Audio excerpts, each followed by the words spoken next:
पुरेशी चार्जिंग व्यवस्था उभी नसल्यामुळे नागपूर महानगरपालिकेच्या 109 ई बसेस डेपोमध्ये उभ्या करून ठेवण्याची वेळ ही नागपूर महानगरपालिकेवरती आली आहे।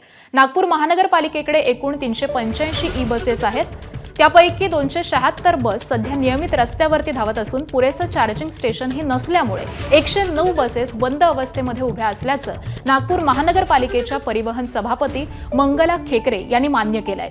ई बसेसचे चार्जिंग स्टेशन उभारण्यासाठी पायाभूत सुविधा या पुरवण्याची जबाबदारी नागपूर महानगरपालिकेची आहे, तर चार्जिंग स्टेशन उभं करणं आणि ते ऑपरेट करणं ही जबाबदारी संबंधित ई बस कंपन्यांची आहे। मात्र पायाभूत सुविधा उभ्या करण्याकडे पालिकेचं दुर्लक्ष झाल्यामुळे ही स्थिती आलेली आहे।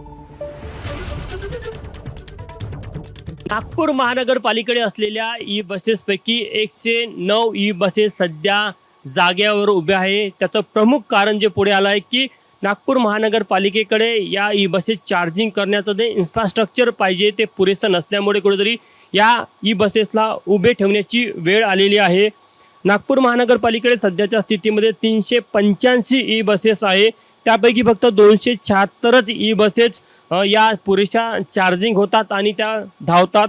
मात्र 109 ई बसेस अशा आहे ज्या आपल्या डेपोमध्ये सध्या उभ्या असल्याची माहिती पुढे येत आहे। या संदर्भात नागपूर महानगरपालिकेने तातडीची बैठक देखील घेतली। त्या बैठकीमध्ये काही धक्कादायक माहिती पुढे आलेली आहे की जे ॲग्रीमेंट झालेलं आहे त्या ॲग्रीमेंटमध्ये काही टर्म्स अँड कंडिशनमध्ये चुका झाल्या, त्यामुळे ही वेळ आली असं देखील बोललं जातं। मात्र चार्जिंग स्टेशन उभं करून देण्याची जबाबदारी ही नागपूर महानगरपालिकेची आहे आणि ज्या प्रकारची माहिती मिळते की एक ई बस ही चार्ज करायला साधारण 1 तास लागतो। वेगवेगळ्या कंपन्यांचा वेगवेगळा वेळ आहे। साधारण प्रत्येक बसचं किलोमीटरप्रमाणे एकदा चार्ज केल्यानंतर काही बस 150 किलोमीटर चालतात, तर काही बस हे 450 किलोमीटरपर्यंत देखील चालतात। असं असताना देखील जे इन्फ्रास्ट्रक्चर पाहिजे ते पुरेसं नसल्यामुळे कुठेतरी 109 ई बसेस सध्या उभ्या ठेवण्याची वेळ आल्याची माहिती नागपूर महानगरपालिकेच्या परिवहन सभापती मंगला खेकरे यांनी दिली। मात्र 1 आठवड्याच्या आत आम्ही ही पूर्ण परिस्थिती सुधारू असं त्यांना आश्वासन दिलेलं आहे। कॅमेरामॅन मिथुन आत्मनेसह तुषार कोहळे, एबीपी माझा, नागपूर। आणि चार्जिंग स्टेशन अभावी आधीच नागपूर महानगरपालिकेच्या 109 बसेस या डेपोमध्ये उभ्या आहेत आणि त्यातच आणखी धक्कादायक माहिती पुढे आली आहे। डेपो आणि चार्जिंग स्टेशन अभावी प्रधानमंत्री ई बस योजनेअंतर्गत नागपूर महानगरपालिकेला मिळालेल्या 25 ई बसेस या दिल्लीतल्या कंपनीच्या पार्किंगमध्ये उभ्या आहेत, तर मुख्यमंत्री विशेष निधीमधून मिळालेल्या 100 ई बसेस या पुणे इथल्या कंपनीमध्ये पार्किंगमध्ये उभ्या आहेत। प्रधानमंत्री ई सेवा योजनेअंतर्गत नागपूर महानगरपालिकेला 150 बसेस या मंजूर झाल्या।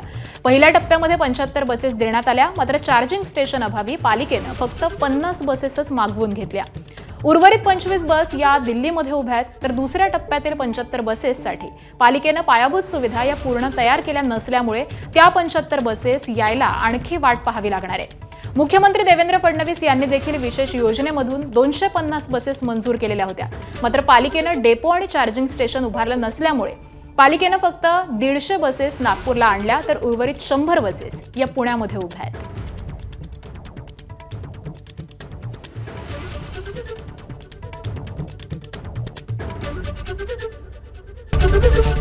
एबीपी माझा, उघडा डोळे बघा नीट।